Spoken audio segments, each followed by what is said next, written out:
Well, hi, how are you doing out there in internet land? My name is Brian Trippett. I am the Front Porch Conservative, and welcome to this weekend's edition of Front Porch Brunch. This thing we do where we get together, where we talk about the news, we give our views, and we try to make sense out of this crazy thing that we call life. Whoa, wait a minute. I don't need an echo in here, please. Thank you. One voluminous voice is good enough. Thank you, especially if it's mine. Anyway, glad to have you here this fine Saturday morning. Again, my name is Brian Trippett. I am known in social media as the Front Porch Conservative. Sometimes I'm referred to as the fine fella in the fedora. Sometimes I'm known as the chap in the cap. On occasion, I'm called the common man with common sense. And in this moment, as always, above all else, I am your host. We are on Rumble. We are on X. See, WWG1, I had to check myself there. We are on Rumble, we are on X, and we are on that quaint little alternative social media platform known as YouTube. So please do me some favors, as always. If you're not, subscribe to my channel on YouTube and Rumble. And if you aren't, what's the matter with yous? Please go ahead and subscribe to my channel. I would greatly appreciate it. And since you're in there, go ahead for today's live stream, hit the thumbs up button, and leave a comment. Believe it or not, those two little actions right there do a whole lot to push this live stream and this channel out there in the internet webs and kind of make us popular and hopefully more people subscribe. So we'd love you to do that. Hit the bell for notifications, share the link around with all your friends, and yes, let's get down to business. Oh my goodness, have we got a lot to talk about this morning. Oh my word, it's just born. We are crazy. I got to take a drink of water before we even get started.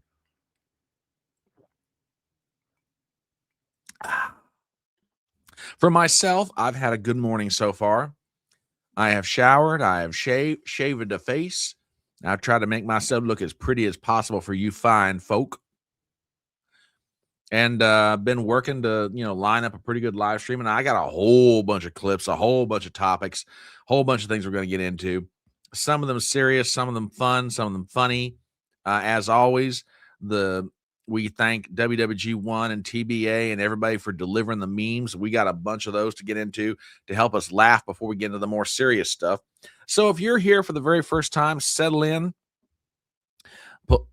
No, wait a minute. No, I didn't. Now, why would I do this? Why would I do this? No, I did not shave my legs. Thank you very much.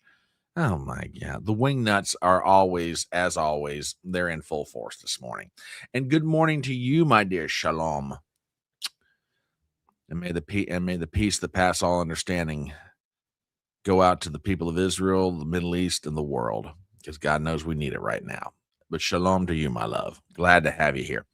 And we got quite a crowd starting to set up over there on X. Now, for those of you folks out there on X, and I'm not giving you grief. I love you. Love every last one of you that stops by. But hey, if you got access to a chat button, why don't you go ahead and tell us who you are? We'd love to say hello to you. So if you've got access to the chat function, if on your phone or on your computer, hey, drop a comment. Tell us who you are. Tell us where you're from. We thought it would. We'd love to say hello to you. Yes, my friend, it is Saturday. We are glad to have you here with us, TBA. WWG1 was getting worried about you. He was starting to get worried. He didn't know if you're going to show up or not. But yes, it is Saturday, and we are glad to have you here. Oh, goodness me. Glad to have all y'all in the house. Again, my name is Brian Trippett. I am the Front Porch Conservative. This is Front Porch Brunch, where we review some of the news that's been happening over the past week. And what a thing to say! What a thing to say about your friend. My goodness. Just awful. Just awful. Well, okay, so you're joking. Well, thank God for that. I thought you two lovers had finally gotten into a spat with each other. Now we're going to deal with that crap. Oh, for heaven's sake. Anyway, glad to have you here for this edition of Front Porch Brunch. And let's get right into it. Now, for those of you who never been here for the first time, or maybe you're here for the first time, never been here before, we open the show with a section called the Merry Memes. These are shorts or memes that have been found, procured, brought to our attention, and we're going to have some fun with this. So let us start off with a piece of news. As you guys know, the United States Senate has been debating the SAVE Act, the Save America Act, as it's now commonly called, which is voter ID reform, a lot of things that hopefully are going to make our elections more secure and more safe. However, in this time of highly scrutinized and heightened partisan politics, you can't do anything anymore and not get blamed for it. I mean, for example, there was a custodian who was doing his job the other day, and man, he for something fairly innocuous, and you would think he wouldn't get grief over this, but man, it's just, I just show you what's going on. This poor custodian, he's out there doing his job. He locks up a cemetery, and the Democrats start accusing him of election interference. Now, I mean, seriously now, this poor guy is out there probably just trying to protect the gravestones and everything else, keep trespassers out of the cemetery so that we can visit our loved ones and, pay our respects, etc. So, yeah, I mean, this is just, I feel bad for this guy. I mean, look at this guy. Blue jeans, checkered shirt, trucker hat. He's probably salt of the earth kind of a guy. And yet now the Democrats are out there trying to harangue on him for election interference. I tell you, it's awful. It's just awful what's going on these days. Poor guy. I feel bad for him. Now, lest you think that Congress has come to a standstill and they cannot get anything at all done. That's not true. As a matter of fact, and although it's not getting quite as much attention, there is a debate going on in the Congress right now about the rewriting of the Pledge of Allegiance. That's right. Congress is taking up a bill that would rewrite some or all of the Pledge of Allegiance. And I must admit, I'm not very happy with the language that is being considered. As a matter of fact, I don't know how this is going to go over, but if this goes into the Pledge of Allegiance, we're going to have some words. My congressman and my senator and we're going to have some words. Let me tell you now, this is just outrageous. One nation under fraud, clearly divisible, with bribery and corruption for all. Now, I should mention, ladies and gentlemen, that this is being considered just for the District of Columbia. Now, the rest of us, we're going to say the old-fashioned Pledge of Allegiance, but tragically, this one is being considered to be used inside the District of Columbia, more specifically for the opening of each and every session of the House and Senate. Like I say, things are not good in the nation's capital. So there you go. All right, what else do we have here? Well, now we've come to that part of the show that we call the stupid pet memes. And, we've always wondered what it would be like if animals could talk. Well, ladies and gentlemen, I'm not so sure that animals being allowed to talk is really all that good of an idea, because frankly, you get some of the most ridiculous things at the most inopportune moments. Now, if you don't know what I'm talking about, check this out.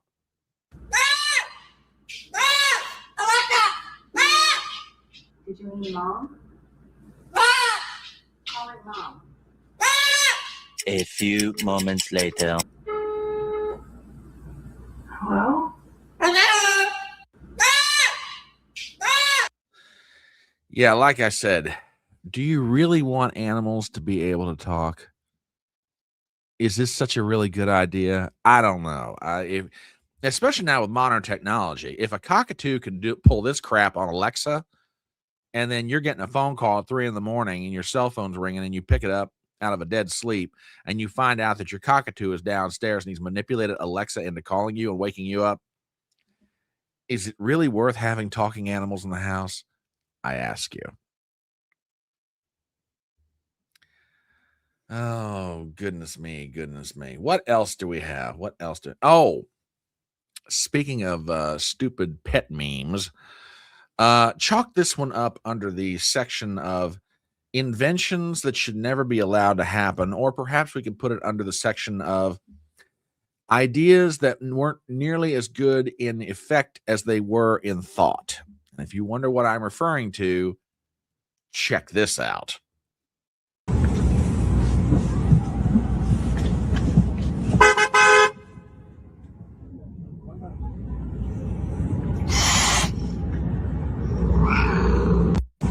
Yeah, I don't know, man. I don't know. Putting two cats in a backpack on the back of a scooter.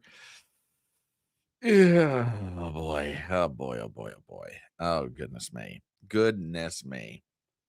Crazy. Crazy. Crazy. All right. What else do we have in the way of the merry memes? Oh. Yeah. Here's one.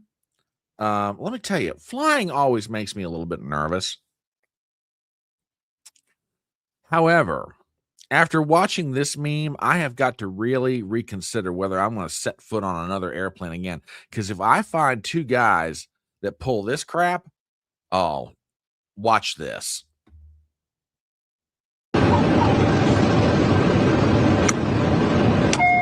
Ladies and gentlemen, from the flight deck, this is your captain speaking. We hope you're having a comfortable journey with us. We foresee a quiet and easy flight with no real problems. Nothing out of the ordinary. Oh, co-pilot, what is that what I see there? Is that the top of a mountain? Why are we flying this low? This isn't good. Oh my God, God help us all. This is awful. We're going down.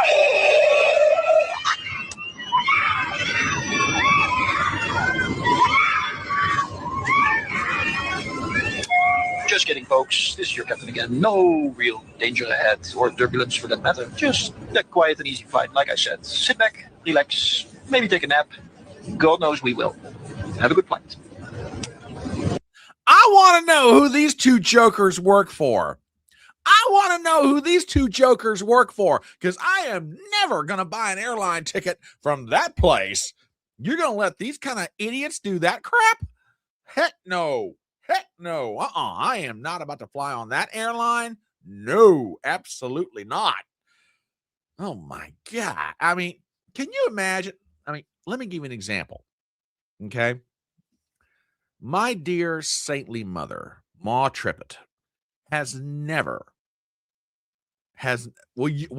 you would want these two as a pilot. Oh my God. Yeah, really. My dear saintly mother, Ma Trippett, has never in 89 years on this planet, never flown on an airplane. Never. Could you imagine what would happen? My poor mother would probably stroke out in the seat of the airplane if two yahoos pulled this kind of crap. Oh my Lord. And airlines wonder why people don't want to fly. Oh my goodness. Hey, Salty, how you doing out there this morning? Glad to have you in the house, my friend. Good to see you. Yeah, and we'll get that one up there. We'll get that one up there, my friend. Give me 1 second here.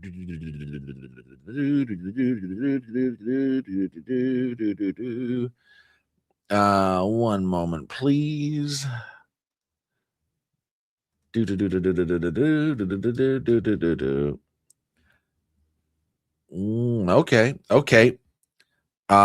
Salty, just to let you know, we already used that one, but I'll pop it back up there again, my friend, just to let you know. Let me make sure I got that right. Let me just, Oh, no. I did not. Oh, yeah. That is a whole other thing unto itself. Hang on. I know where I'm putting that now. I know exactly where I'm putting that. Thank you, sir. Thank you. Okay. And oh my God. Hey, thank you, sir. And folks, let me tell you something. This cat right here, okay, Sean from Third Railify. How late did you guys go last night? And I'm not condemning. I'm just mildly curious because I know you started at 10 o'clock Eastern. How late did you go before you guys wrapped it up? What'd you go to? Well, I'll just let you tell the people. I'm very curious about this. But yes, indeed. Hey, friends, glad to have you here in the house. So, and yeah, for you folks out there on X, hey, you need, oh my, so you went to like 3 a.m. Eastern. Hey, let me tell y'all something. And I mean this in all sincerity. If you are wanting some laughs and good times and some good discussion and just a break from all the crazy that's going on in the world right now, this guy right here has one of the best channels on Rumble, and he'll stream for like 4 or 5 hours by his own admission. So check him out, give him a follow on Rumble. Please help and support this fabulous content creator. He is amazing. So yes, Sean, we're glad to have you in the house this morning, brother. Yeah, you folks out there on X, find Third Railify on Rumble and check him out. Check him out. Give him a follow. We're glad to have you here. Mr. Scott Awesome is in the house. Hail to you, sir. And a fist bump in your general direction. But yes, thank you for the kind words. We're trying to grow slowly but surely over here on Rumble. So yes, thank you much, sir. We do appreciate it. All right. What else do we have this morning in the way of the merry memes? Chalk this one up under the words of wisdom. And gentlemen, you're going to want to make sure you record this one because you're going to appreciate this maybe more than anybody else. With that, check this out. What do you call a woman in heaven? An angel. What do you call a group of women in heaven? A host of angels. What do you call all women in heaven? All women in heaven? I don't know. Peace on earth. What do The only thing that video does not show is the gentleman off camera being slapped by that lady. That's all I'm saying. So, yeah. Oh boy. I would not want to know how red is the mark on his face when he gets done in that situation. Now, chalk this one up under words of wisdom from our senior citizens. And with that, ladies and gentlemen, please enjoy. If a woman sleeps with 20 men, she's a slut. But if a man does the same, what does that make him? Probably gay. You got me.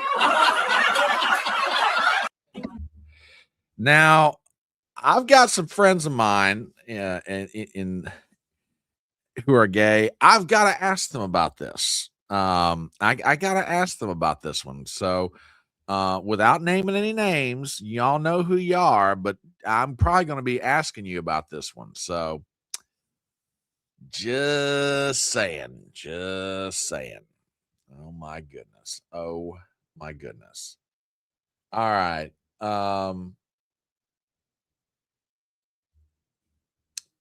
From our dear friend, WWG1, and what exactly you meant by all this, I have no idea.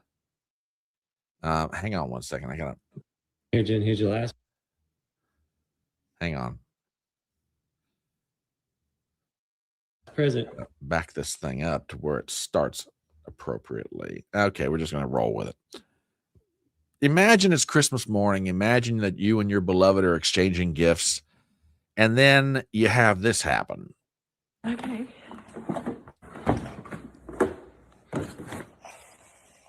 What do you got? This is the microwave care guide. The microwave? Care guide. And the sink. What is this? The washing machine. These are all manuals. Those are manuals for all the appliances that we have, because apparently you don't seem to know how to use them very well. So I thought I would give you some extra reading material. Merry Christmas! Here, Jen, here's. Again,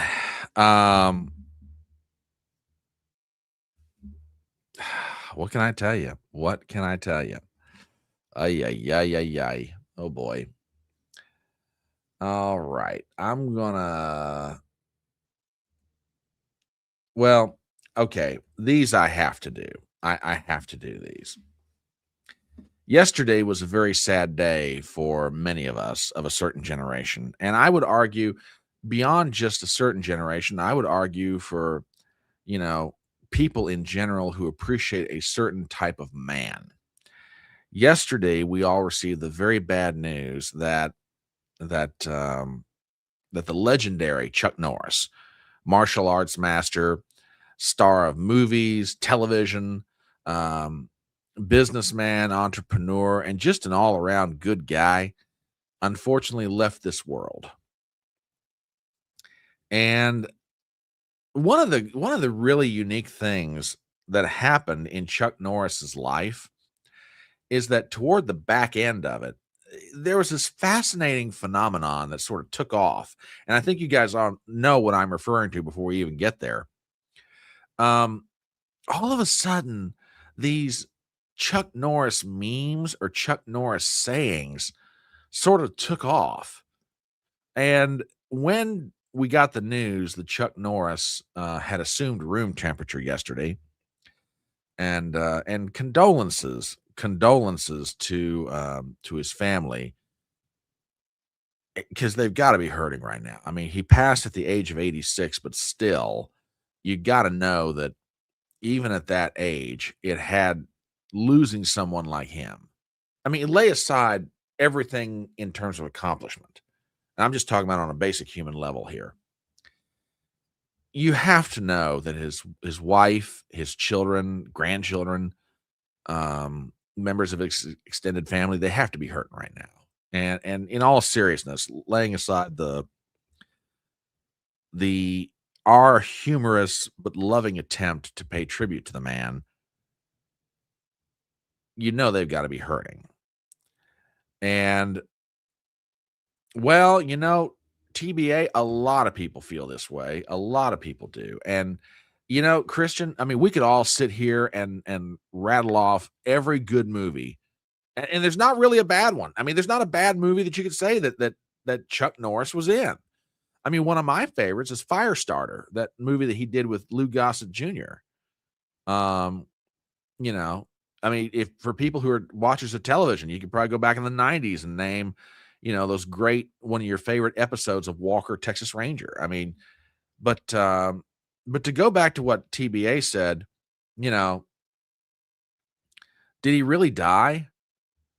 I don't know. I don't know if he died so much as after 86 years of careful negotiation, death finally accepted Chuck Norris's terms. I think that's more along the line. Oh, Firewalker. I'm sorry. Firestarter is a Stephen King novel. I'm sorry. Firewalker. I'm sorry. You're absolutely right. Yeah. I mean, there wasn't a bad movie that the guy made. I mean, think about this for 1 second. Okay. Think about this for a second. This is a cat, a dude. And this is, we're using the word dude properly. Chuck Norris was a dude. Okay. He was a man's man. Chuck Norris, the span of his life, he worked with the late Bruce Lee, Lee Marvin, Lou Gossett. I mean, how many different stars, actors and actresses did this man, his life touched? I mean, absolutely true. But on the back end of his life, these memes started getting created. Matter of fact, here's a great one right here. And this was just sent in from Salty a little while ago. And this kind of, sums up in their own way and in their own form of loving tribute with humor, appropriate humor and grace. People are paying their tributes to the man, Chuck Norris. Here's another great one. Death is standing by, the variety thing. You pick out a prize, and Death realizes, oh no, I got Chuck Norris. Crap. I am screwed. But yeah, this is, I mean, and every one of these in their own unique way is symbolic of how people felt about the guy. Or maybe it's better to say the vision that they had of him, which is really kind of cool. Matter of fact, I've got a clip right here. There was a show, and most of you may remember it. Some of you will. It's called The Best Damn Sports Show, and I believe it aired on Fox or various other places.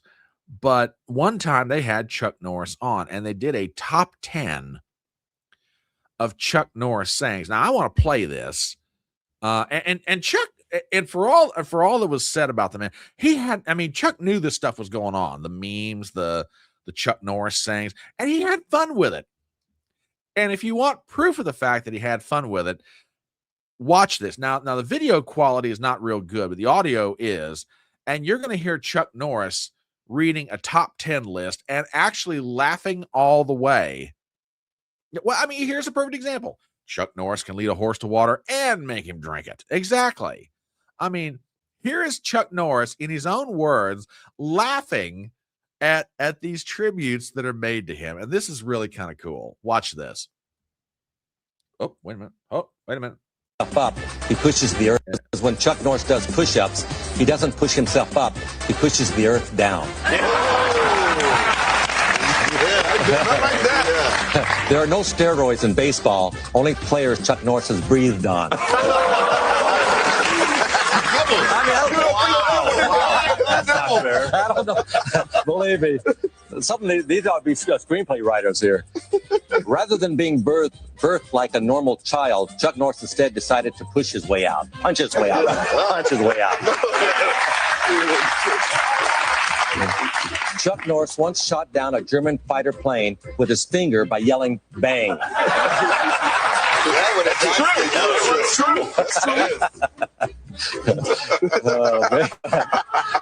Chuck Norris doesn't churn butter. He roundhouse kicks the cows, and the butter comes straight out. Get my butter.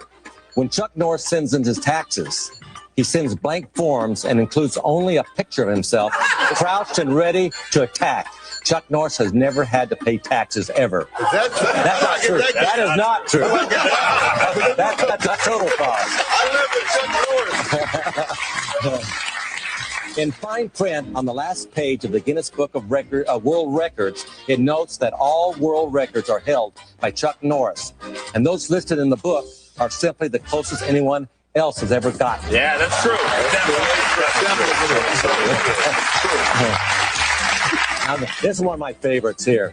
When the boogeyman goes to sleep every night, he checks his closet for Chuck Norris. Yeah!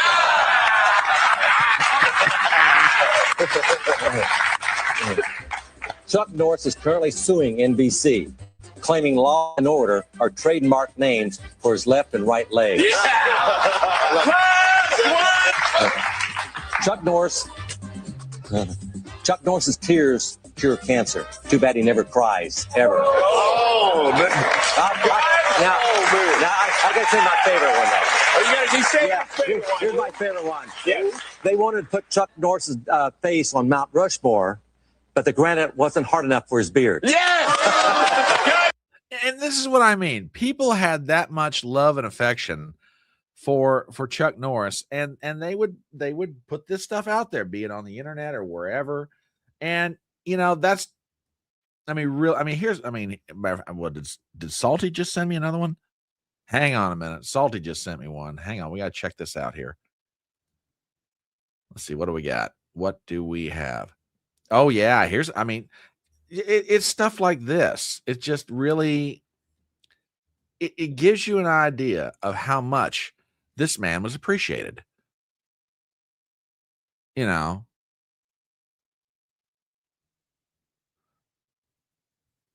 just stuff like that. Oh, WWG1, come on. Really? Really? What does burnt pizza, frozen beer, and a pregnant woman all have in common? Someone didn't pull out an offer.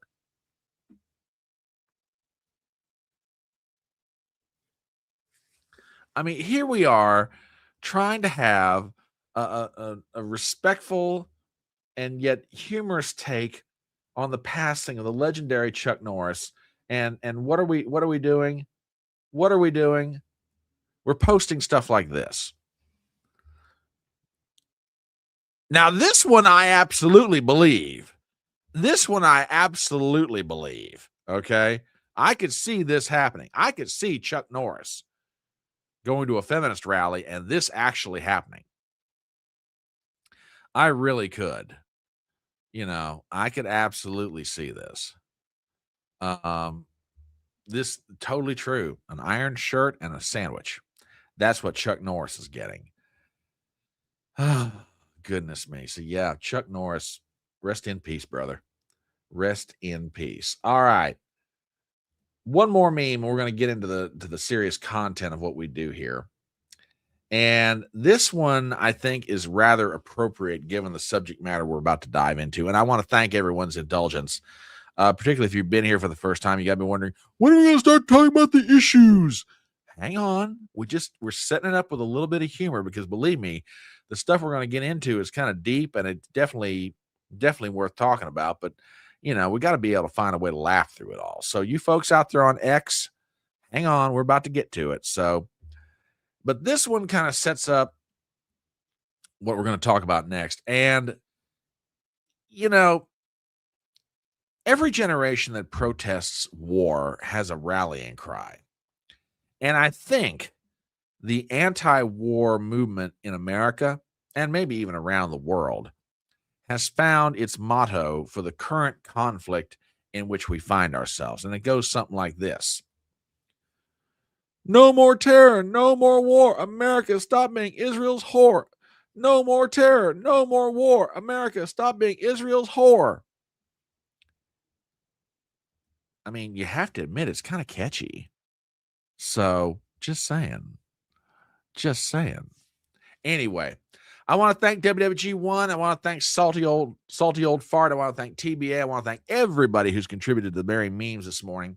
And if you're sitting there wondering, hey, how do I get in on this act? What do I got to do? Well, hey, you see this right down here? That is my Twitter handle. You can find me right there, the Front Porch C1. My DMs are open.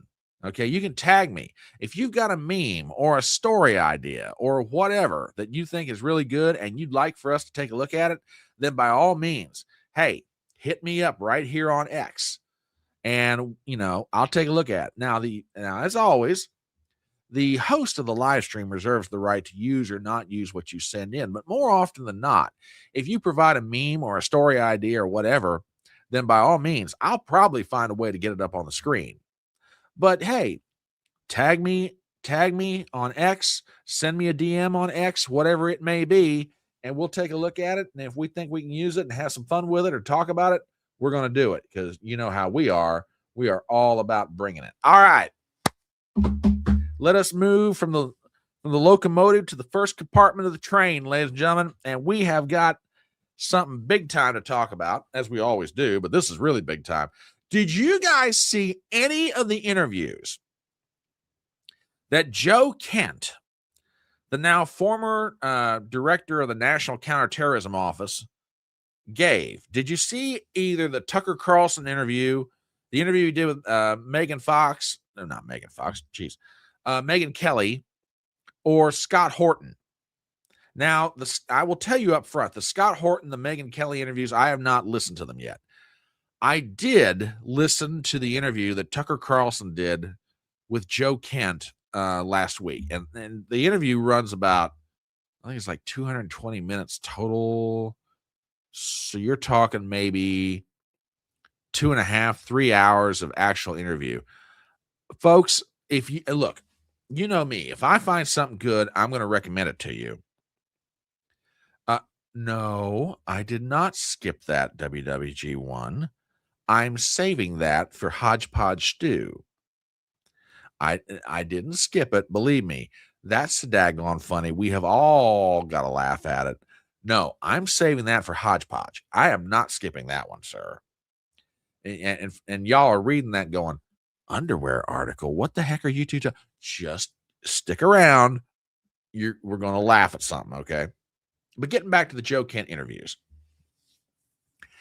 I listened to the Joe Kent interview that he did with Tucker Carlson. And as always, Tucker Carlson, regardless of whether you agree with him, disagree with him, whatever, is a top-notch interviewer. He really knows how to conduct a conversation with his subject. And it was a pretty open exchange. It really was. I highly recommend you go find Tucker Carlson's X channel and listen to this. If you just put your earbuds in, work on something, if you're cleaning the house, cleaning the car, whatever, okay, you're going to want to hear this. It's an amazing interview. And we've got some clips, and I've got a bunch of them. I'm not going to lie to you. And we'll stop them at various points when it's appropriate. But, man, we got to get this out here and talk about this. A lot of people ask themselves the question, why are you doing this? Matter of fact, Megyn Kelly asked him that question. And I really think to set this up and to start this off, we need to hear it from his own lips. Why is it that Joe Kent, a man who has served 11 tours of military duty, has worked on, countering terrorism in the United States and all over the world,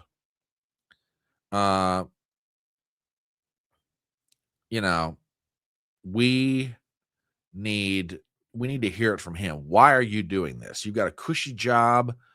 Not to say that, being the director of counterterrorism is easy. It's not, but you got a Washington, D.C. job, you got a wife, the kids, everything in your life is good. Why are you doing this? So Megyn Kelly asked him that question. Why are you resigning from all that? And why are you going so public with your stand against the war in Iran? And here is Joe Kent's answer. Probably about 2 decades ago on my third deployment.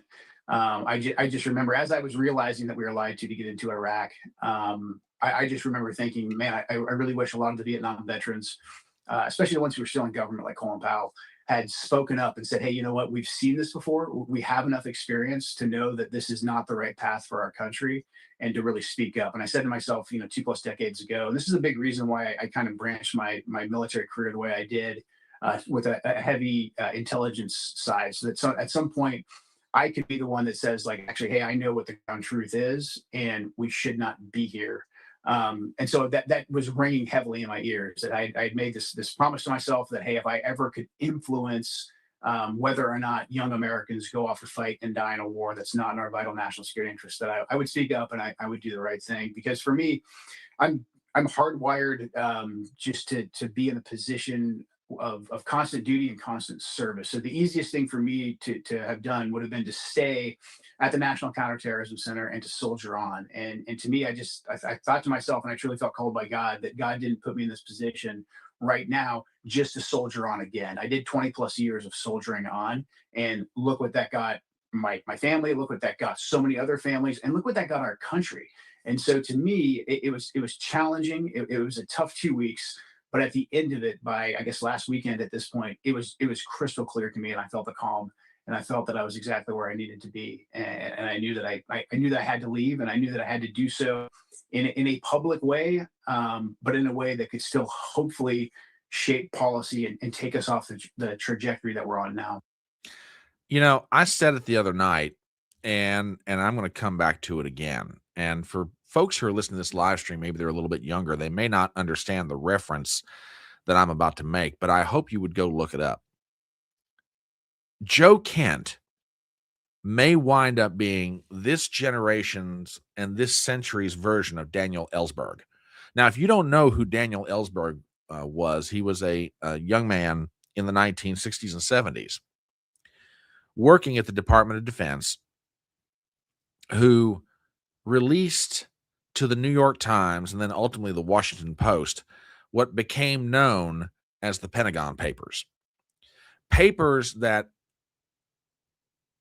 with evidence inside of them, they weren't opinion pieces, okay? They were factual information about what was going on in the war in Vietnam, going all the way back to the 1950s in some cases, okay?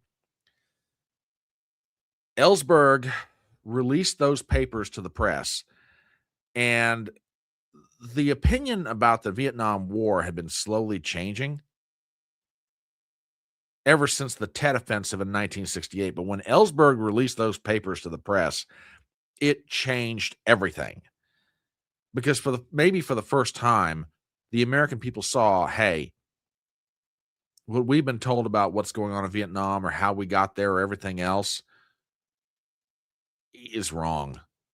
Joe Kent may wind up being this generation's Daniel Ellsberg.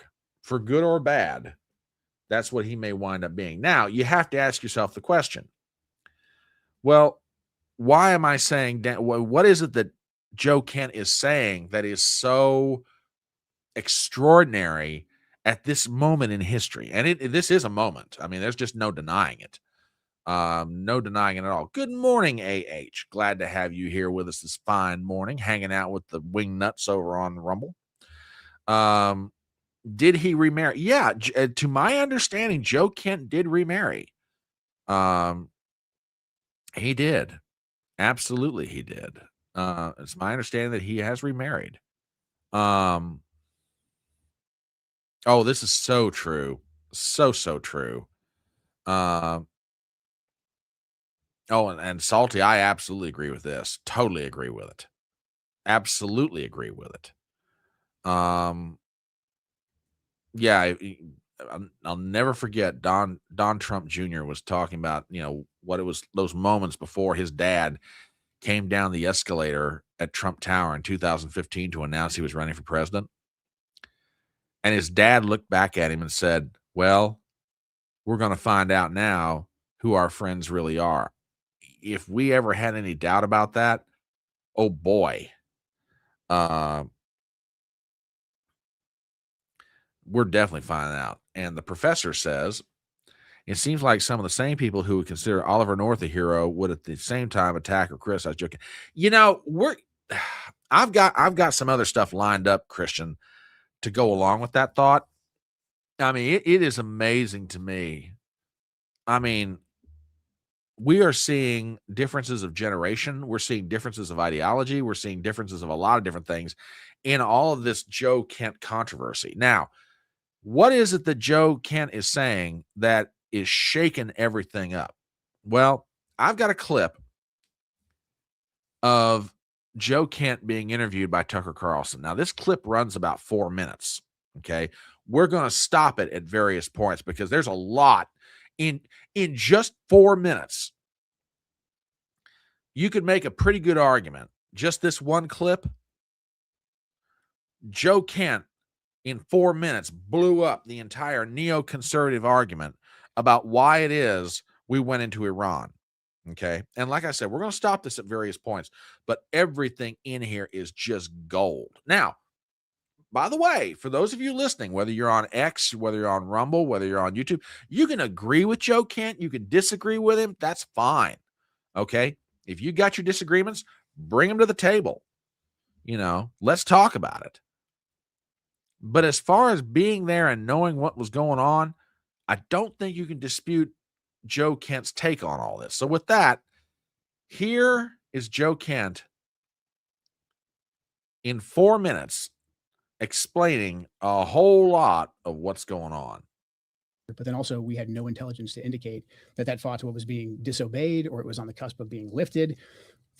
Okay, now let me stop. I know I just started, but let me stop this real fast. The fatwa that he is referring to was written and issued by the late Ayatollah Ali Khamenei back in 2003 that said, we, the Islamic Republic of Iran, will never pursue a nuclear weapon. Let me say that again. That fatwa was issued back in 2003, and it said, we will never pursue a nuclear weapon. Now, you might sit there and say, well, okay, a religious leader making a proclamation, what's the big deal? No, this is the head of the Shia sect of the Islamic religion. Okay? When Ali Khamenei issues something like that, it's big because everybody's supposed to be paying attention to it. Okay? So for going on 20 plus years, the Iranians have said to anybody who will care to listen, hey, we're not pursuing a nuclear weapon. Now, you might sit there and say, oh, yeah, that's a real naive take. Yeah, they can say it, they'll still do it. Yeah, but publicly they're on record as saying we're not pursuing one. And by the way, there's a lot of evidence to suggest they might have been pursuing uranium enrichment for power purposes. Well, okay, all right, that's a fair question. Fair question indeed. power production. Now, yeah, could they taken it one step further? Sure. But they were already publicly on record as saying, we're not pursuing a nuclear weapon. Enrichment of uranium for power production purposes? Sure. But we're not pursuing a nuclear weapon, which, by the way, Joe Kent's going to get into this. Okay. And yes, you're right. They can lie to the infidels. But it's worth noting, this is what they were saying. Oh, no. They have nuclear plants. They have nuclear plants, at least I'm aware of. Anyway, back to the clip, because like I said, this is going to get good. Iranian strategy, it's actually pretty pragmatic. The Iranians are obviously aware of what's taking place in their region, and their strategy was to not completely abandon their nuclear program, because they saw what happened to Muammar Gaddafi in Libya when he said, hey, I've got no more nukes. I'll do what you say. I'll give up my nukes. And we gave him the Nobel Peace Prize? Yeah, we regime changed him, and he was executed by his own people in the most horrific way. Sodomized by a bayonet. Right. Okay. Yeah. So that's the lesson I think that the entire region took from that when Hillary Clinton. Unfortunately, that's what the neocon, neoliberal warmongers, that's the lesson that they showed everyone in the region.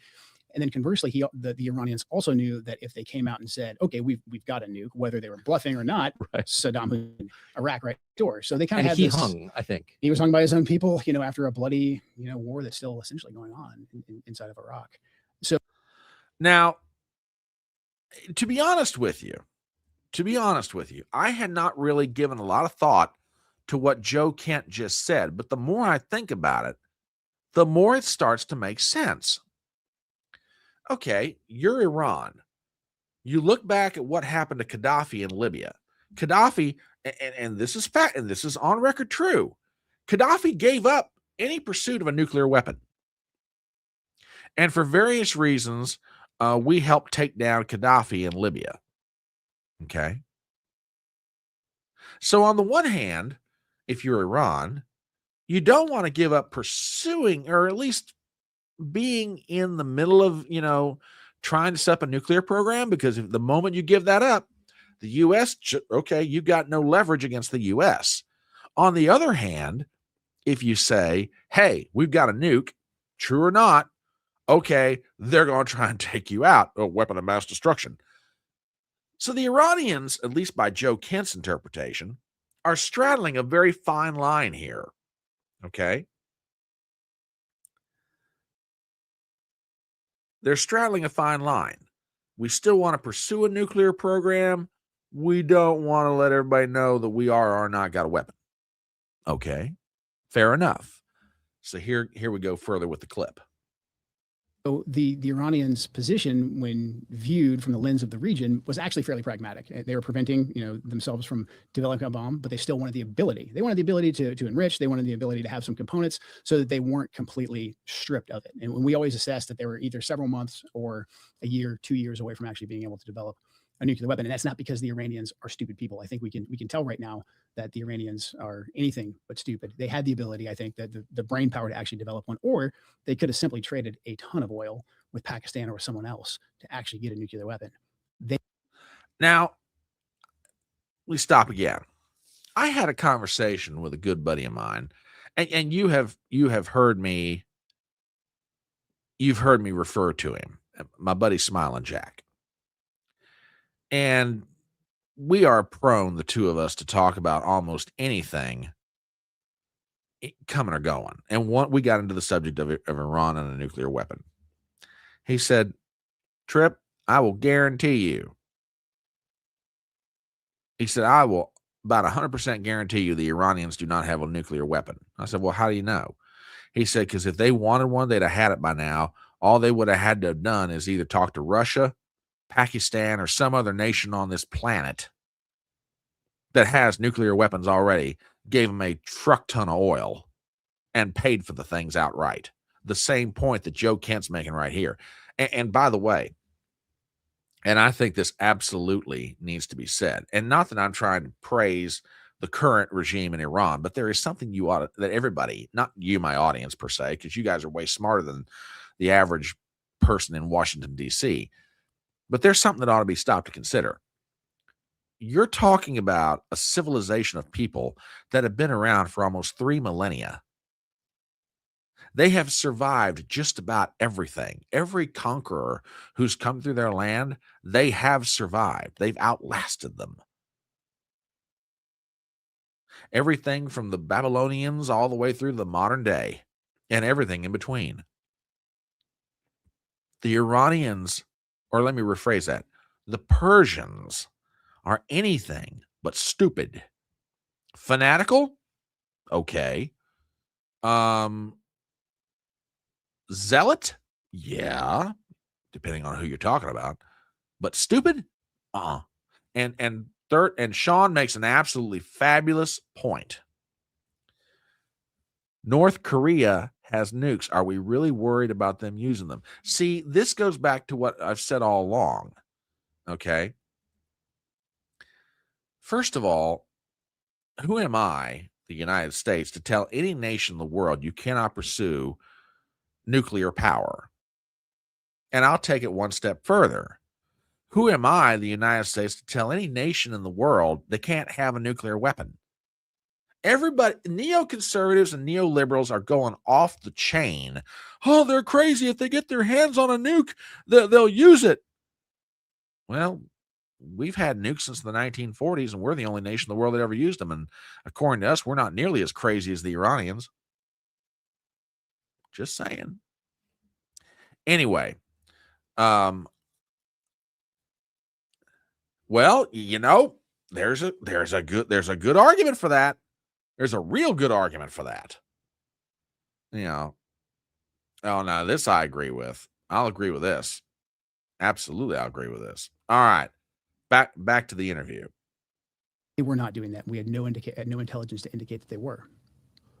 Then why was the president? Was he told that they were on the brink of it? Why, at the beginning of every conversation about it, would the president say, "I don't want Iran to have a nuclear weapon"? Why was that the central question? When, and you would know, since you were the director of the National Counterterrorism Center, why would he say that if there was no intelligence or evidence that they were actually developing a nuke? Now that's a great question that Tucker just asked, because and he's right. Anytime Trump talks about Iran, almost the first phrase out of his mouth, we cannot allow Iran to have a nuclear weapon. On the other hand, you've got the U.S. intelligence agencies telling the president, Mr. President, yes, they've got nuclear capabilities, but they're not pursuing a nuclear weapon. Could they do it? Yeah, they could do it. Okay. They could do it, but they're not. They're not doing it. If they really pushed it, yeah, they can make it happen, but they're not doing it. They are pursuing nuclear capability, but not nuclear weapons. So why is it that Trump was so convinced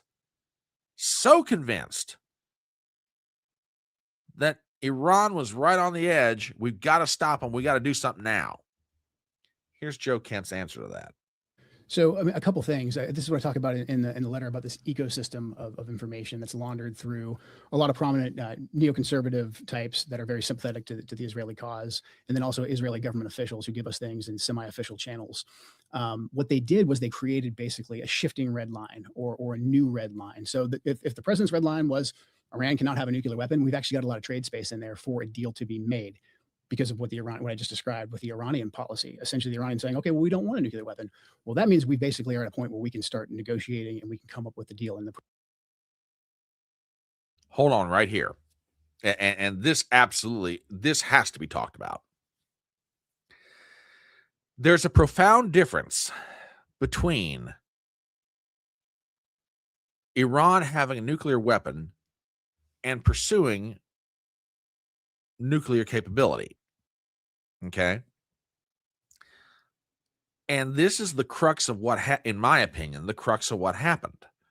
Somewhere along the way, that line of demarcation became so blurred that we heard the words Iran and nuclear, and we just jumped to the conclusion, hey, they can't even be allowed to enrich uranium for whatever purpose. No, we're because they're crazy. They'll make a bomb. They'll do it. They're nuts. Ah! You see what I'm saying? If the line of demarcation had stayed at, okay, you can enrich uranium, but you can't pursue a nuclear weapon. He's right. Joe Kent's absolutely right. the makings of a deal was there, which by the way, diplomat after diplomat currently in government service and out of government service is coming back and saying, when we were at the negotiating table in Geneva, us, the Iranians, and the Republic of Oman, which was mediating the discussions, Iran was saying, look, fine, we'll give you the uranium. You want the enriched uranium? Here it is. We will not pursue a nuclear weapon. We're not going to do it. And they were ready to hand it over to us. And somehow, between the lips of the Iranians and our ears, we interpreted all. They're going to do it. They're going to give it a nuke.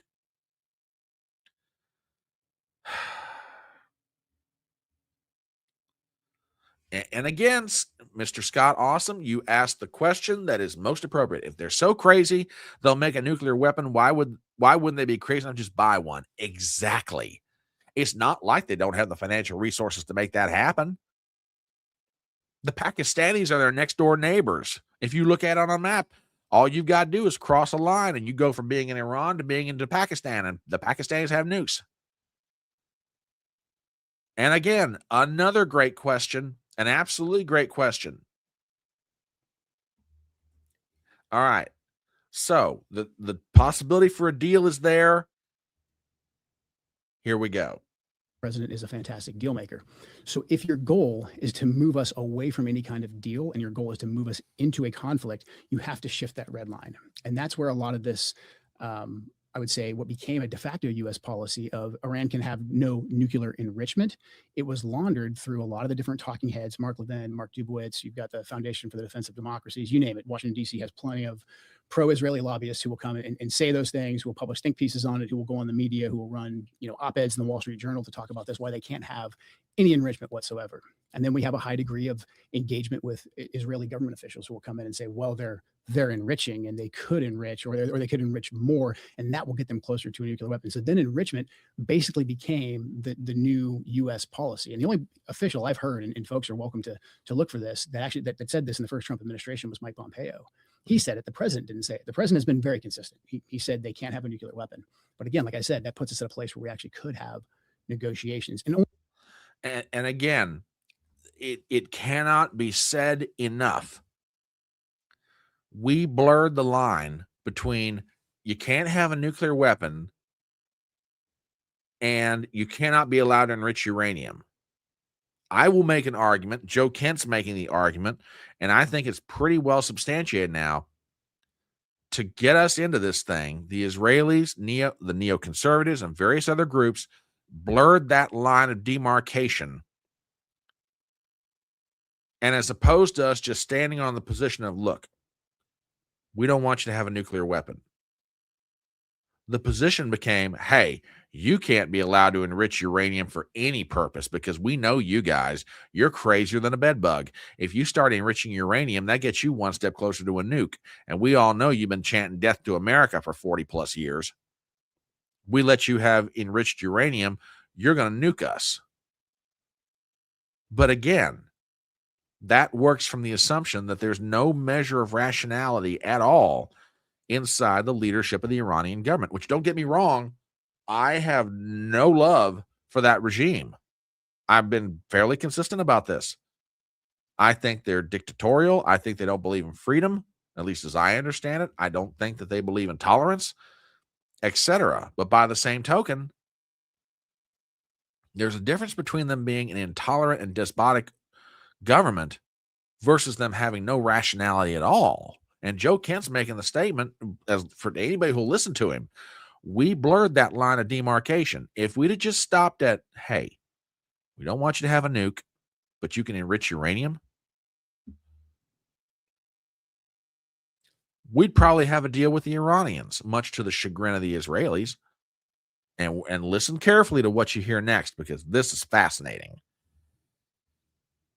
Only President Trump, I think, could successfully have negotiations with Iran because he actually punched them in the face. And the Iranians had been walking all over us. They had been killing our soldiers. All of that is true. I have no sympathy whatsoever for the Iranians, what their proxies were doing. President Trump level set that when he killed Qasem Soleimani and he killed Abu Mohammed. The folks who wanted to push an actual regime change war in Iran knew this, and they knew there was a potential to get a deal, or there was a potential for President Trump just to continue the policy of maximum pressure sanctions. And if you come after us, we will hit you hard. And that got the protesters out on the street in Iran. And that's actually what the regime feared the most. I don't think the Ayatollah feared dying, not because he, is some crazy lunatic. I'm sure some degree of the Shia martyrdom culture played a factor in that. However, I think he knew that if he was killed, the regime would survive because the people would rally around the regime. And boy, ain't that just what's happened. You know what? I'm going to drop this clip in Rumble and YouTube in the chats. I really, if you have friends of yours that are trying to figure out what the heck happened, look, like I said, they can agree with Joe Kent, disagree with him, whatever, but this is a perspective that everybody needs to hear. You want to understand how we got here? Oh man, you really need to listen to this. You really do. Now, by the by, something was alluded to in that 4-minute clip. Why did we go to war? Because you got Lindsey Graham, you got other people out there saying, no. The Israelis didn't drag us into this. They didn't get us into this war. We made the determination on our own that we were going to go in. Oh, yeah? Yeah? Let me take you back in time. Secretary of State Marco Rubio briefing the Senate. Listen to this. The second question that's been asked is, why now? Well, there's two reasons why now. The first is it was abundantly clear that if Iran came under attack by anyone, the United States or Israel or anyone, they were going to respond against the United States. The orders had been delegated down to the field commanders. It was automatic, and in fact, it bared to be because, in fact, within an hour of the initial attack on the leadership compound, the missile forces in the south and in the north, for that matter, had already been activated to launch. In fact, those had already been pre-positioned. The third is the assessment that was made that if we stood and waited for that attack to come first before we hit them, we would suffer much higher casualties. And so the president made the very wise decision. We knew that there was going to be an Israeli action. We knew that that would precipitate an attack against American forces. And we knew that if we didn't preemptively go after them before they launched those attacks, we would suffer higher casualties and perhaps even higher those killed. And then we would all be here answering questions about why we knew that and didn't act. Going back. So Rubio admits it. They knew in advance. They knew the Israelis were going to go in. And the thinking was, if we don't follow the Israelis into this, they're going to attack us first, and we're going to get our people killed. We knew they were going in.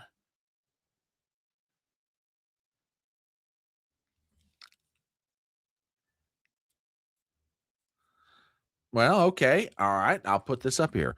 Robert Lowry says saying that they could just buy or trade for one is an oversimplification, but to go along with that line of thinking, if they could be trusted with a nuke, someone would have supplied them with one. Okay, that's a fair point.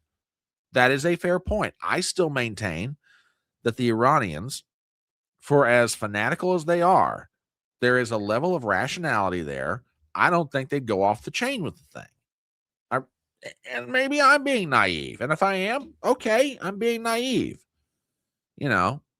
But I think it's worth thinking about. TBA says the people would rally around the regime. Is Joe Kent trying to pull my leg? Yeah, that's why thousands of Iranians went out in the streets celebrating when they thought the regime was toast. Okay.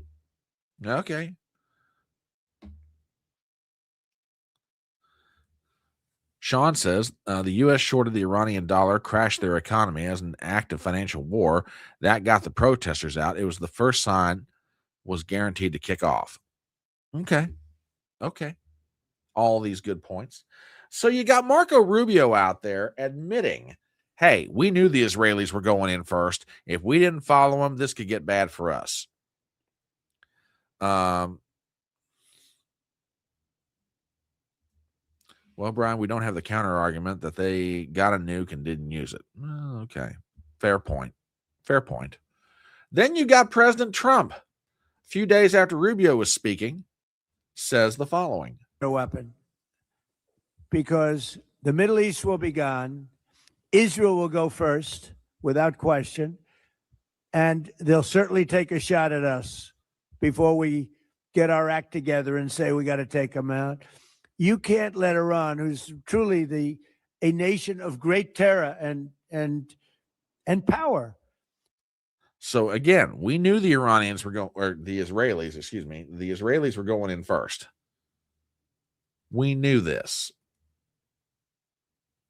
And by the way, remember what I said a minute ago? Diplomats in and outside of government were saying that we could have had a peace deal in Geneva. James Rubin, the former Assistant Secretary of State to Madeleine Albright in the Clinton administration. I found this clip the other night. I think you guys need to hear it. Check this out. For the remainder of Trump's term. That would have been a successful way to deflect the problem. It wouldn't have solved it for all time, but it could have been a solution. This was the tension all along between Trump trying to get a better deal than Obama got. And he could have had a better deal. There would have been zero enrichment because they can't enrich now because it's all buried underground.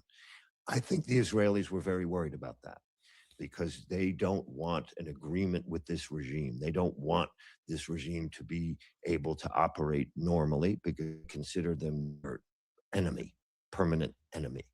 And so I think President Trump and Prime Minister Netanyahu discussed this deal probably in great detail, and the Israelis were very concerned that this would have temporarily solved the problem, and it would have. And I think we talked about how a deal was on the table. On the Arab question, there isn't a lot the Arab countries can do. They don't have an offensive military capability of any significance. They've put all their money into defense, air defenses, missile defenses. And so what they want is this war to end. I don't think they see escalation as a solution. I think they're going to put their efforts into trying to persuade the president to declare victory without going to the next level that I mentioned a few times, without a ground invasion to get the nuclear weapon, nuclear material, without a ground invasion to take cargo. So yeah, the possibility was there. And by the way, James Rubin was being interviewed by Christiane Amanpour on her live stream. But yeah, the possibility for a deal was there. Could have happened. Now, again, there's a lot of assumptions that have to play out in order for this thing to work. And again, and by the way, for those who disagree with me on this, that's fine. And you might be absolutely right. I might be totally wrong in the end. That if the Iranians got a nuke, they wouldn't be rational. They would try and use it. Maybe. You may be absolutely right.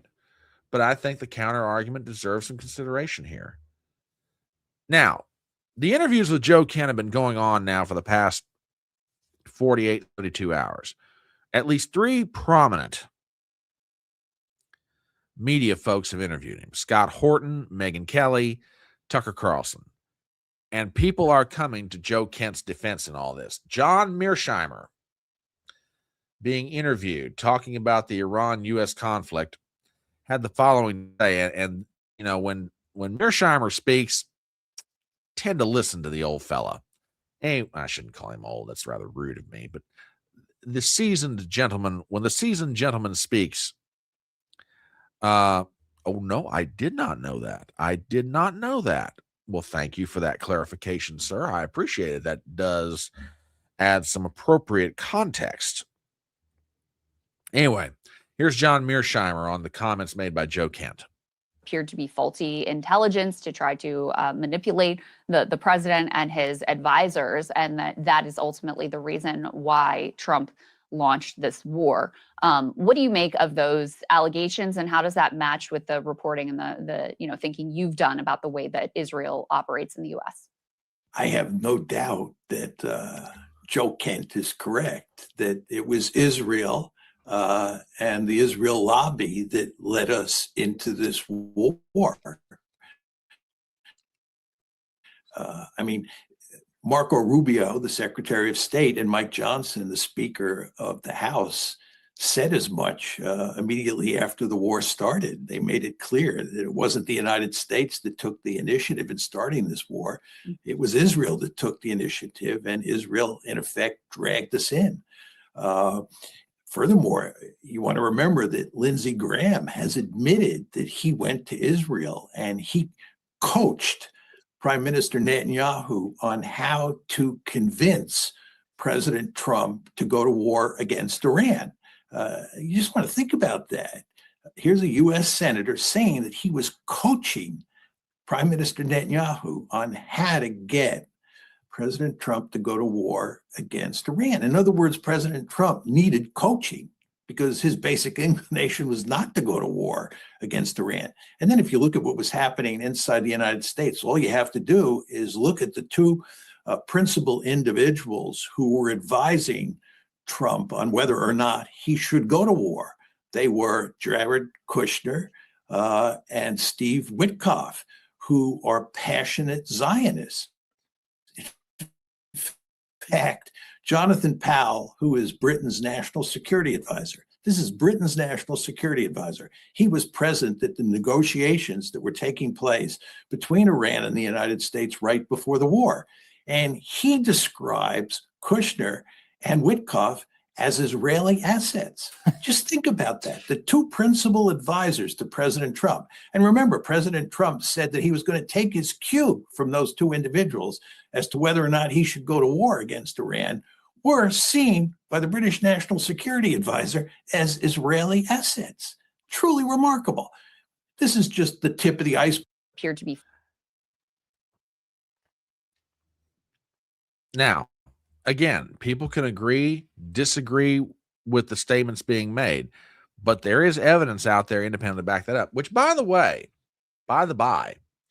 Lindsey Graham was mentioned. He's going to come out of the grass on this one. So Lindsey Graham was being interviewed by Bill O'Reilly. And and by the way, the statement about Lindsey Graham coaching Netanyahu, that's out in the Wall Street Journal, folks. That's not just guys on the internet like me making that up or guys like Mearsheimer saying it. It's published reports that Lindsey Graham was making numerous trips to Tel Aviv to sit down with Netanyahu and give him recommendations on what kind of language to use to get Trump to go along with this idea. Now, the primary in South Carolina for the U.S. Senate seat is coming up in June. If there is anybody from South Carolina that is watching this live stream right now, can y'all really in good conscience send this guy back to the U.S. Senate? Lindsey Graham is a floor-flushing, bottom-feeding scum sucker. I mean, y'all can do better than him in the United States Senate. Seriously. Y'all can do so much better. And, I mean, look, I'm not going to tell you who to vote for, but Paul Dans would be a really good option. But anyway, so Lindsey Graham is being interviewed by Bill O'Reilly, and he's asked about Joe Kent's statements. And as you might expect, Lindsey Graham was not too favorable to what he heard. Check this out. The head of counterterrorism says it wasn't imminent. Well, he's got the same info you have. No, he doesn't. He's lying. What? Why? Why is he lying? About what is he lying, sir? You say that he doesn't have this, that you've got different intel than he does. All right, then what did you see that Joe Kent didn't? Joe Kent works for the United States government. What did he see that you apparently didn't? All right, let's go back to the clip. Let Lady Lindsay have her say. I mean, his say. Why? Why would he lie? Well, why did he say the Jews drug us into it? Why? Because that's what happened.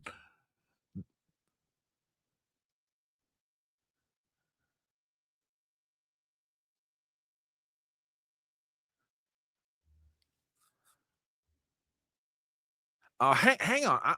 I want to talk about this here in a second, but hang on to that, Robert. I'm willing to take that one on. Hang on. Anyway, let's finish the clip. He doesn't like Israel having influence. Yeah, well, no, he's saying, if the Jews weren't around, we'd all be safe. This letter of resignation. No, Joe Kent never said that. Never once said that. I've listened to the interview, Senator Graham. Did you? I know what Joe Kent said. And he never said that. But anyway, let's finish it. Nation was full of misinformation and anti-Semitism. How is it anti-Semitic to lay a charge at the feet of the government of Benjamin Netanyahu and say, you dragged us into a war with Iran that you wanted? How is that anti-Semitic? And what if the charge laid at the feet of the government of Benjamin Netanyahu turns out to be true? That's not anti-Semitism, sir. That is trying to determine what is and is not the truth. Race has nothing to do with that. But I want to go back to something that Robert Lowry put out here, and I'm not picking a fight with him, but I want to address this. Israel didn't mine and close the Strait of Hormuz. It's the Jews' argument is tiresome. Okay, let's address this. And I understand where you're coming from. You're right. The Jews did not. The government of Israel did not mine the Straits of Hormuz, and they didn't close the strait. I agree with that. But I do think it's a legitimate question. Did the government of Israel drag us, the U.S. government, by the nose into a conflict that they've always wanted with Iran? I think that's and yeah, it was Iran that mined the Strait of Hormuz. It's Iran that has effectively closed the Strait of Hormuz. I don't disagree with any of that. But did anybody expect them to do any different? In a basketball, and we've all watched enough sports to know the example I'm about to make. It's not the guy who initiates that normally gets the penalty or the foul called on them. It's the guy who responds to it. In this case, Israel initiated the conflict, or may have. I'm willing to at least keep an open mind about it. May have initiated the conflict, and Iran's reacting to it. Everybody's like, "Oh, I can't believe Iran's doing this." What did you expect?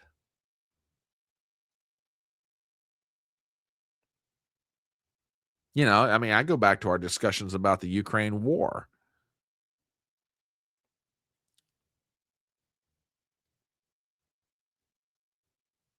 The statement that I made at the time was, if you're the American government and Canada put missiles up on your border pointed at the heartland at Kansas, would we tolerate that? Heck no. Yeah. Good morning, Bill Dozer. Glad to have you here. Saw you last night on Sean's live stream. Thank you for being here this morning. Rubio literally said Israel dragged us in. Yeah. Yeah, he said in that clip, we knew the Israelis were going to attack first, and if we didn't follow them in, then the Iranians would come after us. But yeah, as you might expect, old Uncle Lindsay, he's out there, bad mouthing Kent. There are a couple. I could play all kinds of clips related to that interview with Joe Kent and Tucker Carlson, but there are a couple other clips that I want to play that speak to motivation. And I'm not going to lie, I've been one of the people asking this very question ever since it got started. What was Trump thinking? What was Trump doing? Or what was going into his mind? Okay. Tucker and Joe Kent kind of get into this, and this is worth considering. So with that, here you go. Security that have been reported. One that was reported, and I can't say whether it's true. I'm only asking to see if you know that it is true. But it's been reported that Prime Minister Netanyahu's security detail was caught twice by Secret Service attaching some kind of device to the president's Secret Service emergency response vehicle. I don't know if that's true. Have you heard that? I've read it in the media. I don't know if that's true. Okay. I think the president and the vice president and several members of the cabinet going out to dinner in D.C. and the Code Pink protesters having a heads up about that to rent the table. And that's hard to do. They had to figure out where they rent the table. They had to kind of get the restaurant on board to a certain extent. To me, that's kind of almost like counting coup. It's a soft flex. It's a I can touch you whenever I want. It was code panic. They weren't going to do anything. We know they're just going to be kind of crazy and annoying. However, what does that mean? That means you've got real problems with your security detail.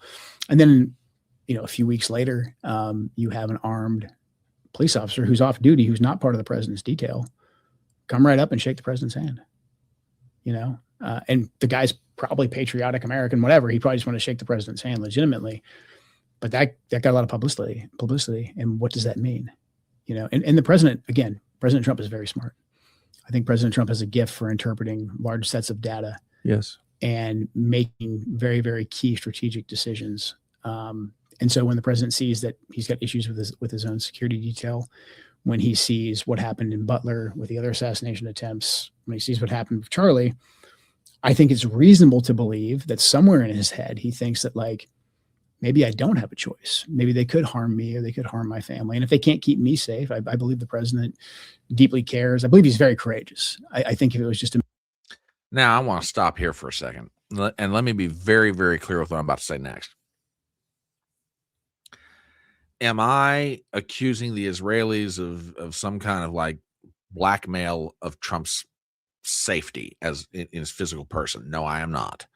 I am not accusing them of that. I'm not inferring that. I'm not anything else. But there is something to think about here. And maybe before I get into this, there's one other clip that gives what I'm about to say a little more context.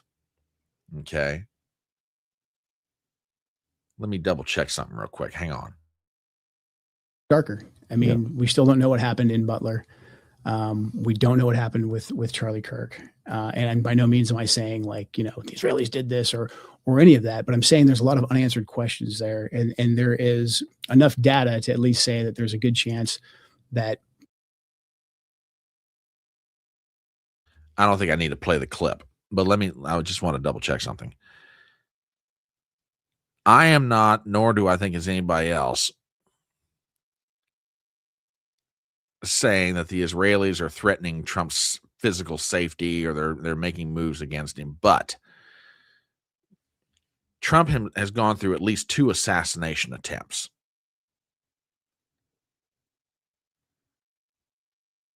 People around Trump, close to Trump, Charlie Kirk, I'm thinking of, was assassinated. There are legitimate questions about who was involved in Charlie Kirk's assassination, which, by the way, and I could play the clip, Director of National Intelligence and the Center for Counterterrorism was shut down from pursuing those leads. Now, do the leads lead anywhere? Don't know, but they weren't allowed to follow it because Kash Patel, as director of the FBI, turned everything over in the investigation to the Utah State Police and said, you guys are out of it. Don't pursue anything else. If you're Donald Trump and knowing all that going in, and you've had security breaches in your own detail ever since you came back to the presidency, does that start working on your thinking? Maybe. Now, Joe Kent's done all the interviews. Joe Kent's been talking to people, and right on cue, Axios, Joe Kent under FBI investigation for alleged leaks. Article by Mark Caputo. We've got the following. Wait a minute. Hold on. I thought I took care of this before There we go. Former counterterrorism official Joe Kent has been under FBI investigation for months on suspicion he leaked classified information. 3 sources familiar with the case tell Axios.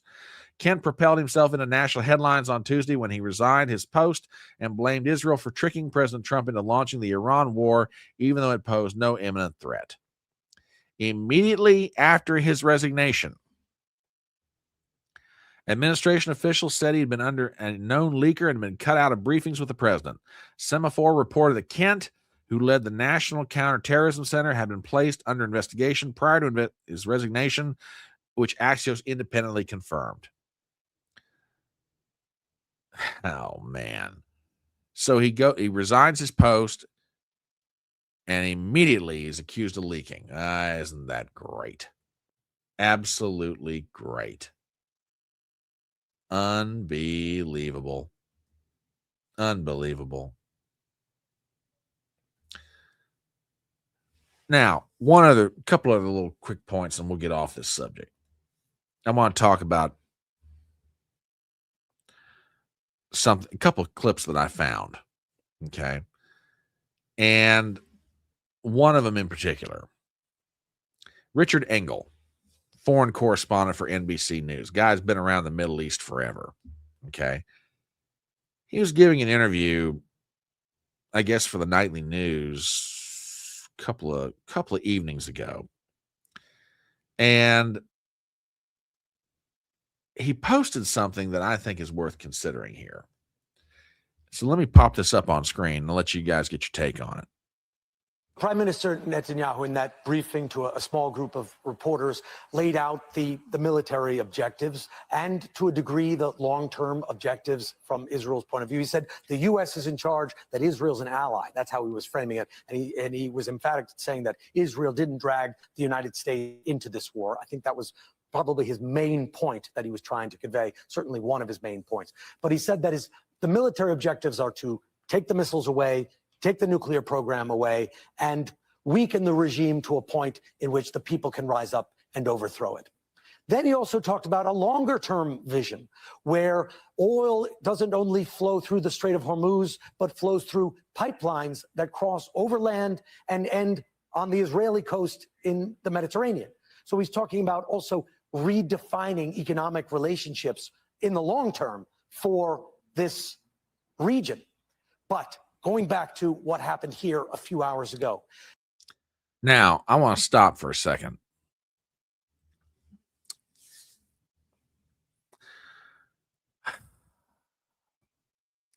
If the objective of the Israelis, of the Israeli government,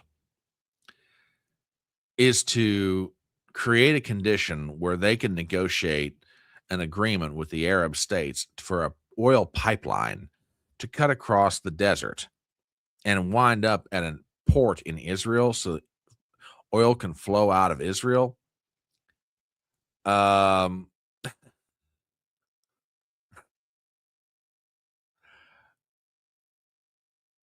This is the wrong way to do it.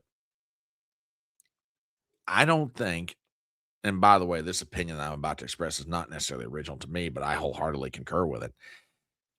Israel is right on the edge of becoming a pariah, not only in the Middle East, but around the world with what they're doing.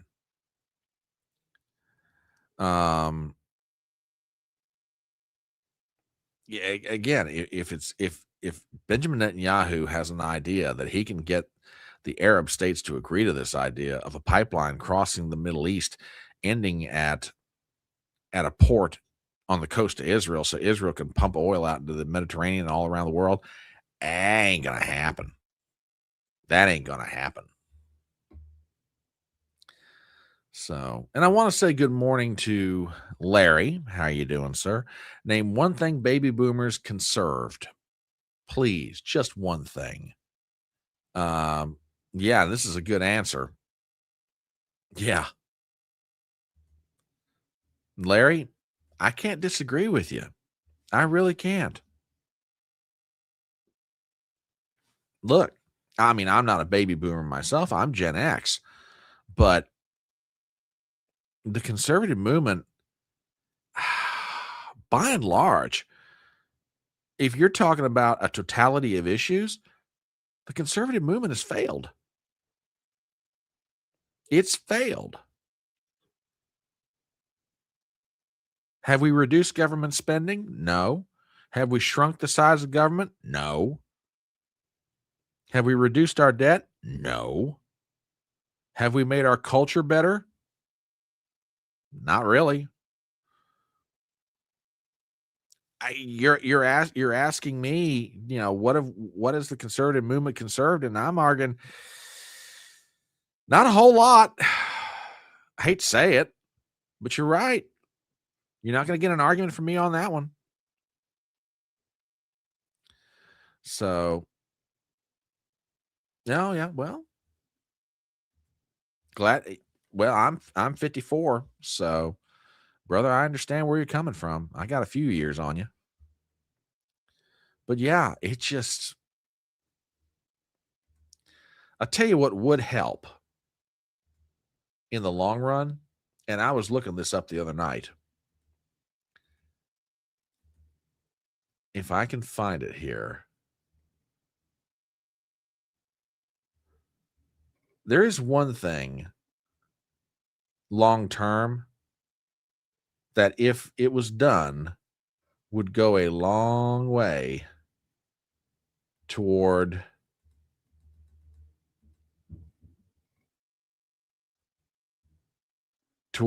relieving a lot of the problems in the Persian Gulf. And I'm going to pop this up on screen. See this right here? That is something referred to as the Salman Canal. It would run from Qatar across Saudi Arabia and dump right out into the Red Sea. Notice that it would dump out right above Yemen.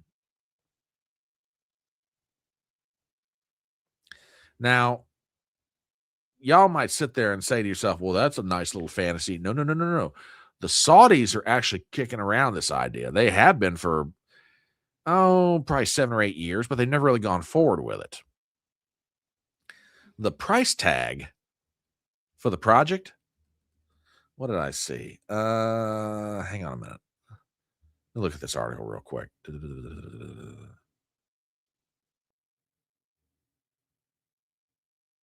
About $80 to $100 billion just in the initial infrastructure.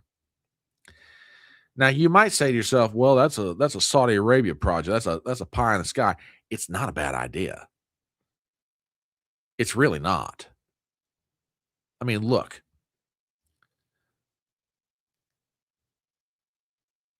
We're not per se dependent upon the oil that comes out of the Persian Gulf, but it does affect the price of a barrel of oil. Is a good way to say it. Why is oil running right now above $100 a barrel? In part because of Iran's ability to control the Strait of Hormuz. But if you take away that control,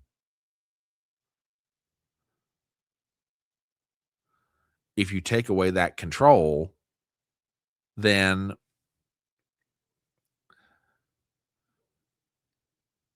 the Iranians have no leverage. Why would they need a canal if they already built a pipeline 30 years ago? True, but I would argue sooner or later you're going to find a way for ships to be able to transverse the Persian Gulf, the Straits of Hormuz, and the strait that leads into the Red Sea. Dig a canal. Yeah, it would cost a lot of money. But yeah, and you're right, they've got a pipeline. But on the other hand, what happens if they blow up the pipeline?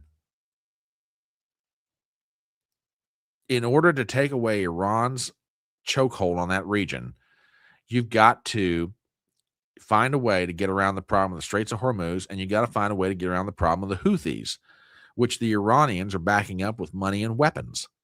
If the Saudis were to dig that canal, and again, it's a proposal. It's not that they're going to do it. It's just an idea. But if they did it, look at that. It would start at Qatar on the far side of the Persian Gulf, cut across the Arabian Peninsula, dump out into the Red Sea above Yemen, and then all you have to do is turn north and head for the Suez Canal, and you're out the top and you're into the Mediterranean. And this is a good point too. Pipelines are vulnerable. A canal you can defend. Frankly, if I were the Saudis, I'd go forward with this. And if they don't want to pay for it all by themselves, get 4 or 5 different nations to go in with them. Lord knows. Look, if the initial cost of the infrastructure is like $80 billion, and granted, it would probably be more than that. But my point is this. You get 4 or 5 nations to go in on this. Qatar, UAE, Oman, Iraq, Jordan. the United States, among others. You get 4 or 5 or 6 nations to go in on this, split the cost of the thing. Hey, you could build the canal and problem is solved. Iran is neutralized. Oh, I agree with you. Oh, and you're probably right. It's probably not to scale, but it at least gives you the idea. And it is a lot of, I don't dispute any of that. But if that could be done, and the Saudis are seriously kicking it around, or at least they were anyway. But anyway. All right. Let us move on to some different topics, or at least a couple other follow-ups. Before we do, let me do a real quick commercial. I want to thank everybody right now who's hanging out on X, who's hanging out on YouTube, hanging out on Rumble. If you have found your way to this live stream, first of all, my name is Brian Trippett. I'm the Front Porch Conservative. And this is Front Porch Brunch. We get together on the weekends. We talk about the news. Everybody gets a chance to sound off on it real good. And we talk about what's going on. Anyway, we're glad to have you here. If you're not subscribed to my channel, please go ahead and do so. And while you're at it, hit the bell for notifications, leave a thumbs up, leave a comment, etc. And help us grow this thing a little bit. It would be greatly, greatly appreciated. So yeah, and you folks out there on X, hey, if you got the ability to do it, let us know who you are and where you're from. We'd love to say hello to you. Don't be shy. We're not bad people. So anyway, some updates. Now, as you all know, it's been reported that the USS Tripoli is moving from the Pacific into the Persian Gulf. Well, now it's being reported that a second amphibious marine group is being dispatched from San Diego. This is from Stars and Stripes. U.S. sending 2,500 Marines and at least 3 ships to the Middle East. Article by Gary Warner. We've got the following. Let me enlarge this a little bit, make it easier for you guys to read. There we go. There we go. The U.S. military is deploying up to 2,500 Marines, at least 3 more ships to the Middle East, according to a Pentagon official. The deployment includes elements of the 11th Marine Expeditionary Unit based out of Camp Pendleton near San Diego and elements of the U.S. Boxer Amphibious Ready Group, who was not authorized to, said a U.S. official not authorized to speak publicly. The Boxer, a Wasp-class amphibious assault ship, can also carry F-35B Lightning attack jets with vertical takeoff and landing capability, along with attack and transport helicopters. NBC showed the USS Boxer leaving San Diego Harbor on Thursday. The group also includes the amphibious landing docks USS Portland and USS Comstock, which were already at sea off the coast of California. The deployment was also reported by the Associated Press, Reuters, and NBC News. The move comes after the Pentagon last week ordered the USS Tripoli Amphibious Ready Group and the 31st Marine Expeditionary Unit to transit from the Pacific Ocean off Japan to the Middle East. The 31st Marine Expeditionary Unit includes 2,500 Marines. Earlier this week, Tripoli and another amphibious assault group, the New Orleans, were spotted underway near Malaysia in publicly available satellite images. So, we got 5,000 Marines heading for the Gulf. What does that mean? Well, that's a great question. Don't know yet. Do not know yet. President says we are not sending troops to the Middle East. Okay, we're not putting troops anywhere. On the other hand, we've got a report that troops are being sent to the Middle East, thanks to Politico. There have been a couple of different theories about where these guys may be going, okay? One of them is, could we be sending them to Karg Island? Now, you hear the name, but you don't really, or you may not understand the geography. Let me show you something. This, obviously, is a map of the Persian Gulf, okay? So where exactly is Karg Island, this place that has 90% or handles 90% of Iran's oil exports? Where is Karg Island? Okay. Watch this. You want to know where Karg Island is? See that green spot right there? That, my friends, is Karg Island. That is the island where Iran handles 80 to 90% of their oil exports. Okay. Now, you might say, well, that's a lot of water between Karg Island and the mainland. No, that's really about 25 or 30 miles. You back that up a little bit. Again, there's Karg Island. So you're talking maybe, again, 25 or 30 miles to the mainland of Iran. And we're talking about sending 5,000 Marines to Karg Island to hold the thing. Maybe. That's one theory of what may happen. Another theory says we might be sending them down here. This, let me back this up a little bit just to make it easy to read. This is the Strait of Hormuz right here. Okay. There are two islands right here that you have to go by. You have to pass them by to get into the strait. One of them is called Greater Tunb, T-U-N-B. The other is Abu Musa. Could we be getting ready to send Marines there? Or could we be going up here at the elbow of the strait, the Hormuz Island, Qashim, Larak? Don't know. But there's a distinct possibility. There's a distinct possibility that our troops are getting ready to land somewhere in the Persian Gulf, either in the Strait of Hormuz or further north to Karg Island. And I'm not going to lie, that operation scares me to death. And again, I'm no military planner. I'm just a guy reading the news.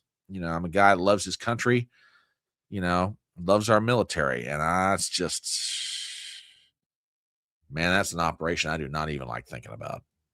Not even at all. Yeah, here's the post from Mario Nafal.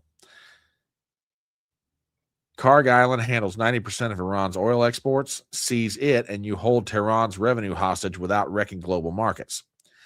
Kushme Island is at the mouth of the Hormuz, with tunnels packed with fast attack boats and missiles. Take it, you control the choke point. Hormuz Island hosts the small naval craft harassing shipping. Clear it, and the tankers can move again. So, pray for our troops. Pray for our troops. All right, tell you what, in the time we've got left, and there's a bunch of other stories I could possibly do, but in the time we've got left, let's shift over to HodgePodge Stew. Now, for those of you who are visiting here for the first time, HodgePodge Stew are those stories that are fun, not necessarily above the fold, but they're interesting enough. We definitely want to take a look at them. And I got to thank WWG1 for this first story in HodgePodge Stew. And I don't even know how to introduce this one except just put it up on the screen. Headline: Scientists use, quote, smart underwear to measure how often people fart, and the results are higher than you think. Article by Tim McMillan. We have the following. For something nearly everyone does every day, flatulence remains one of the least precisely measured human behaviors. Ask most people how often they pass gas, and you'll likely get a snicker, a shrug, or a number that's probably wrong. Yet scientists have now found a new way to track someone's farts continuously, objectively, and in real time, using what may be one of the most unconventional wearable devices ever created: smart underwear. In a new study published by Biosensors and Bioelectronics X, researchers developed a wearable sensor system designed to measure hydrogen gas in flatus, offering a window into the hidden world of gut microbial activity. The findings challenge long-held assumptions about how often people fart, opening a new frontier into microbiome research where even the most awkward bodily functions can reveal meaningful insights about health. Going back to that initial, seemingly silly question, how often does the average person pass gas in a day? According to researchers, far more than previously believed. Quote, we developed the smart underwear, the first wearable device that continuously measures hydrogen gas expelled in flatus, providing unprecedented temporal resolution to the gut microbial activity, researchers write. The dynamic individual variation and systematic underreporting of flatus challenges existing assumptions about gas production and symptom perception. Rethinking what is normal. For decades, estimates of daily flatulence have relied largely on self-reporting. This method was always bound to be imprecise because people are not especially good at accurately tracking their farts. It is virtually impossible for the physician to objectively document the existence of excessive gas using currently available tests. Gastroenterologist Michael Levitt, affectionately known as Dr. Fart or the King of Farts, once observed. Based on self-reporting, past research has estimated the average person's daily fart count is roughly 10 to 20 episodes. However, the new study suggests those long-standing estimates may be low. In a week-long trial involving 19 participants, researchers used the smart underwear device, found that the average number of daily flatus events was 32, with some individuals experiencing as few as 4 and some as many as 59. Okay. Oh, my word. This is just too good. You know what? I am dropping this in chat on both Rumble and YouTube. Yes, ladies and gentlemen, we have gotten so smart that we have figured out how to measure our own farts.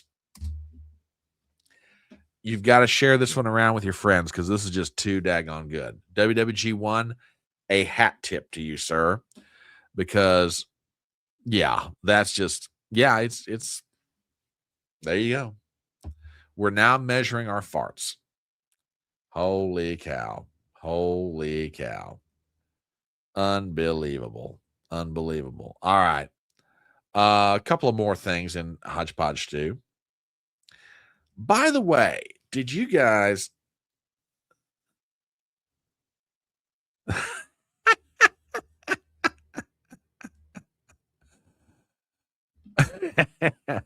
No, we have not gone to the dogs. We have not gone to the dogs at all, sir. Not into the slightest. What? I don't know why you think that. Terrible, terrible, I say. Oh, my goodness. Salt. I'd buy the underwear just to have a good laugh. Oh, my goodness. Yeah, I understand where you're coming from. So, yeah. Oh.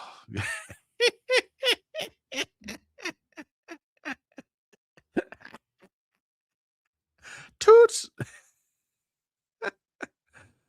Well, what you eat for lunch today, I have no idea, but that's entirely up to you.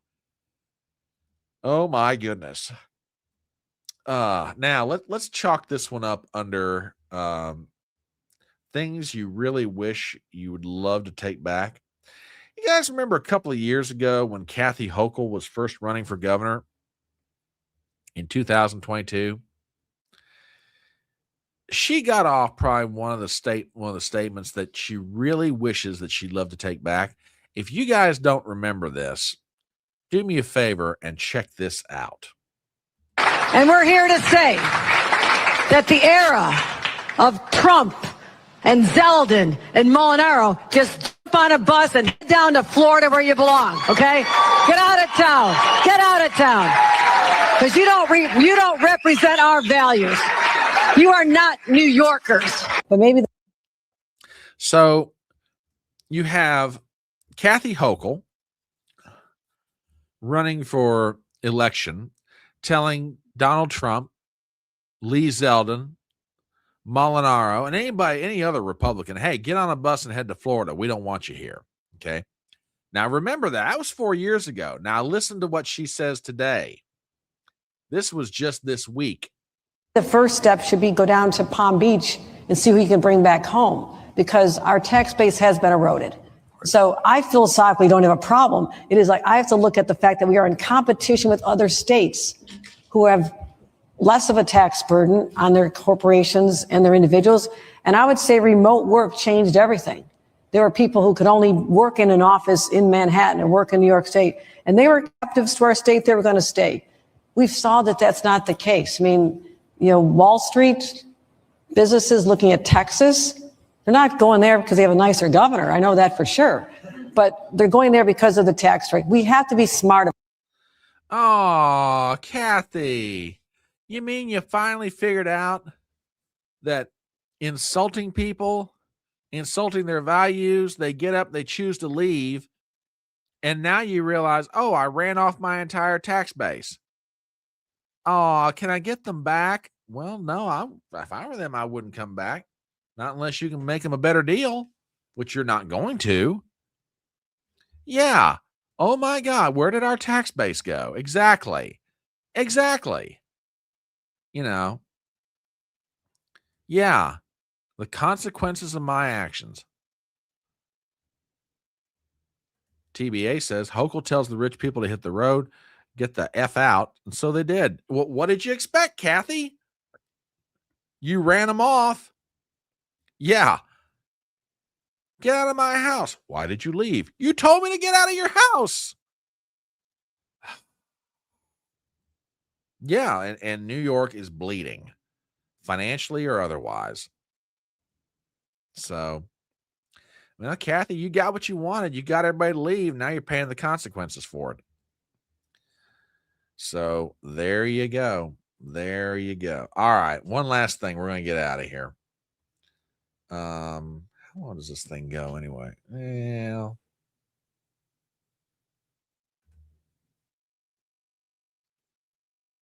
yeah, I'll get clipped for this one from our friends at YouTube. But you know what? It's Saturday. We need to have some fun.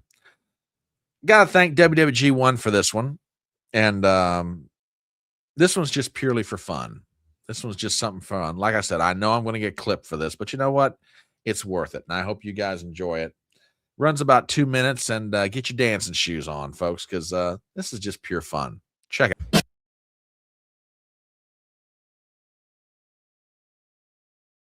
I don't know about you, but that was pretty cool. Pretty daggone cool. Well, hello. Yep.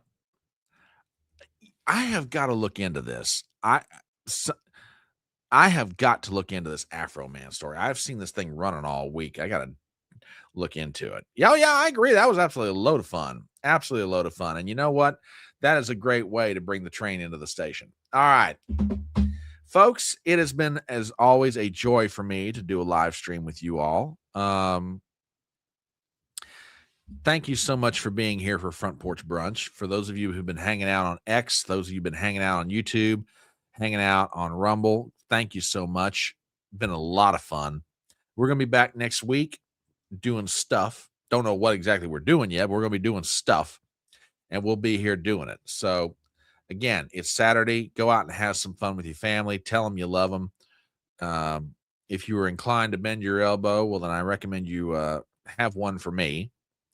Love you guys very much. Thank you for being here. Thank you for the memes, the comments, the commentary, the opinions, agreements, disagreements. You guys are the coolest audience in the whole of the internet.